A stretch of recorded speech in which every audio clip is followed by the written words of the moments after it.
Kekeringan adalah kondisi di mana suatu wilayah mengalami kekurangan pasokan air yang cukup lama. Kekeringan biasanya terjadi selama satu musim atau lebih. Kekeringan sendiri terjadi diakibatkan karena curah hujan yang begitu rendah. Kekeringan memiliki berbagai dampak negatif bagi kehidupan manusia, hewan, tumbuhan, dan juga lingkungan. Salah satu contohnya adalah pada daerah Bogor yang mengalami gagal panen akibat kekeringan yang berkepanjangan. Oke, mari sekarang kita akan membahas tentang faktor umum yang mempengaruhi bencana kekeringan.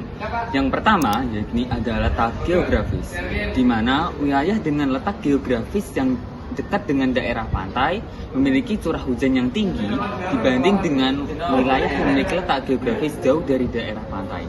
Mengapa hal tersebut bisa terjadi? Karena angin yang membawa awan berisi air hujan itu biasanya jatuh terlebih dahulu di daerah yang dekat dengan wilayah pantai dan tidak sampai dengan daerah yang jauh dari daerah pantai. Contoh nyatanya seperti Kabupaten Pati dengan Kabupaten Blora, di mana Kabupaten Pati memiliki curah hujan yang tinggi dibandingkan dengan Kabupaten Blora karena wilayahnya yang jauh dari daerah pantai. Yang kedua adalah pemanasan global. Pemanasan global diakibatkan oleh gas seperti karbon dioksida, gas metana, gas karbon monoksida terperangkap di atmosfer dan akibatnya adalah cahaya matahari tidak bisa keluar dan terpantulkan kembali ke bumi. Hal itu yang menyebabkan terjadinya bencana kekeringan berkepanjangan. Yang ketiga adalah perubahan iklim.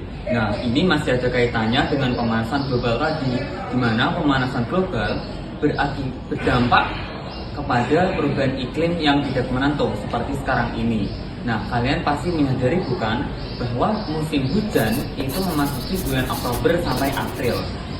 Lantas mengapa waktu masuki musim hujan masih terjadi panas yang berkepanjangan? Itu akibat dari perubahan iklim yang tidak menentu tadi.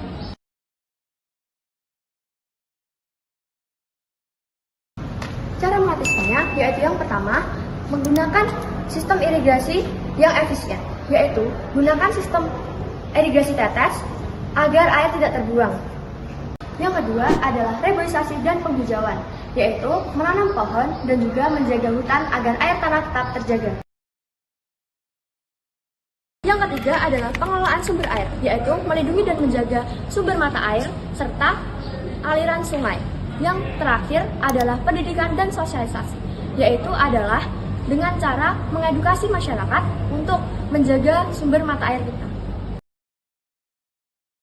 Kekeringan dapat menyebabkan berbagai dampak negatif, mulai dari dampak lingkungan, dampak sosial, ekonomi, hingga dampak bagi kesehatan. Yang pertama, dampak bagi lingkungan. Kekeringan dapat menyebabkan minimnya ketersediaan air bersih, lalu rusaknya ekosistem termasuk hutan, sungai, danau, serta kekeringan juga dapat meningkatkan resiko kematian pada tumbuhan. Yang kedua, dampak sosial. Kekeringan dapat meningkatkan migrasi penduduk daerah yang bergantung pada sektor pertanian. Bahkan konflik sosial dan penurunan peningkatan kualitas hidup terkait minimnya ketersediaan air bersih dan sumber daya lainnya. Yang ketiga, dampak ekonomi, seperti penurunan hasil produksi pertanian, lalu meningkatnya harga pangan hingga gangguan pada rantai pasokan. Yang keempat, dampak bagi kesehatan. Kekeringan dapat meningkatkan resiko penyakit seperti penyakit diare dan penyakit kulit. Tak hanya itu, kekeringan juga dapat meningkatkan resiko dari kecemasan dan stres. Itu tadi adalah video tentang bencana kekeringan dari kelompok kami. Semoga bermanfaat. Terima kasih.